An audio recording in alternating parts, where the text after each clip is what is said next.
ಕರ್ನಾಟಕದ ನಿಪ್ಪಾಣಿಗೆ ಬಾಬಾ ಸಾಹೇಬ್ ಡಾಕ್ಟರ್ ಅಂಬೇಡ್ಕರ್ ಅವರು ಬಂದು 100 ವರ್ಷವಾಗಲಿದೆ. ಆ 100 ವರ್ಷದ ಸಂಭ್ರಮದ ಹಿನ್ನೆಲೆಯಲ್ಲಿ ಬಿಜೆಪಿಯಿಂದ ಭೀಮ ಹೆಜ್ಜೆ ರ್ಯಾಲಿಯನ್ನು ಹಮ್ಮಿಕೊಳ್ಳಲಾಗಿದೆ. ಬೆಂಗಳೂರಿನ ವಿಧಾನಸೌಧದ ಮುಂಭಾಗದ ಬಾಬಾ ಸಾಹೇಬರ ಪುತ್ಥಳಿಗೆ ಮಾಲಾರ್ಪಣೆ ಮಾಡಿ ಭೀಮ ಹೆಜ್ಜೆ ರ್ಯಾಲಿಯು ಬಿಐಸಿ ಎಕ್ಸಿಬಿಷನ್ ಸೆಂಟರ್ನ ಮೈದಾನದಿಂದ ಹೊರಡಲಿದೆ. ಈ ರ್ಯಾಲಿಯಲ್ಲಿ ಸುಮಾರು 1,500 ದ್ವಿಚಕ್ರ ವಾಹನಗಳು ಭಾಗವಹಿಸಲಿದ್ದು 2 ರಥಗಳಿಗೆ ಚಾಲನೆ ದೊರೆಯಲಿದೆ.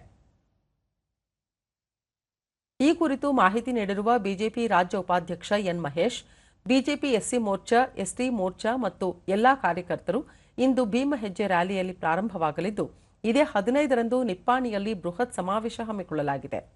ಇದು ಬಾಬಾ ಸಾಹೇಬ್ ಡಾಕ್ಟರ್ ಅಂಬೇಡ್ಕರ್ ಅವರಿಗೆ ನಾವು ಕೊಡುವ ಗೌರವ ಎಂದು ವಿವರಿಸಿದರು. ಮಾಲಾರ್ಪಣೆ ಕಾರ್ಯಕ್ರಮದಲ್ಲಿ ಬಿಜೆಪಿ ಶಾಸಕರು, ಸಂಸದರು ಭಾಗವಹಿಸಲಿದ್ದಾರೆ ಎಂದರು. ಹುಬ್ಳಿ ಧಾರವಾಡದಲ್ಲಿ ಹಾಲ್ಟ್ ಮಾಡ್ತೀವಿ. 3ನೇ ದಿನಕ್ಕೆ ಅಂದ್ರೆ 13ನೇ ತಾರೀಕಿಗೆ ನಾವು ಬೆಳಗಾವಿಗೆ ತಲುಪ್ತೀವಿ. 14ನೇ ತಾರೀಕು ಬಾಬಾ ಸಾಹೇಬ್ ಅಂಬೇಡ್ಕರ್ ಜಯಂತಿ ಇರೋದ್ರಿಂದ ಒಂದು ದಿನ ನಾವೆಲ್ಲರೂ ಅಂಬೇಡ್ಕರ್ ಜಯಂತಿ ಕಾರ್ಯಕ್ರಮದಲ್ಲಿ ಬೇರೆ ಬೇರೆ ಕಡೆ ಭಾಗವಹಿಸ್ತೀವಿ. 15ನೇ ತಾರೀಕು ನಿಪ್ಪಾಣಿ ತಲುಪ್ತೀವಿ. ನಿಪ್ಪಾಣಿನಲ್ಲಿ ಸಾಯಂಕಾಲ 4 ಗಂಟೆಗೆ ಒಂದು ಬೃಹತ್ ಸಮಾವೇಶ ನಡೆಯುತ್ತೆ.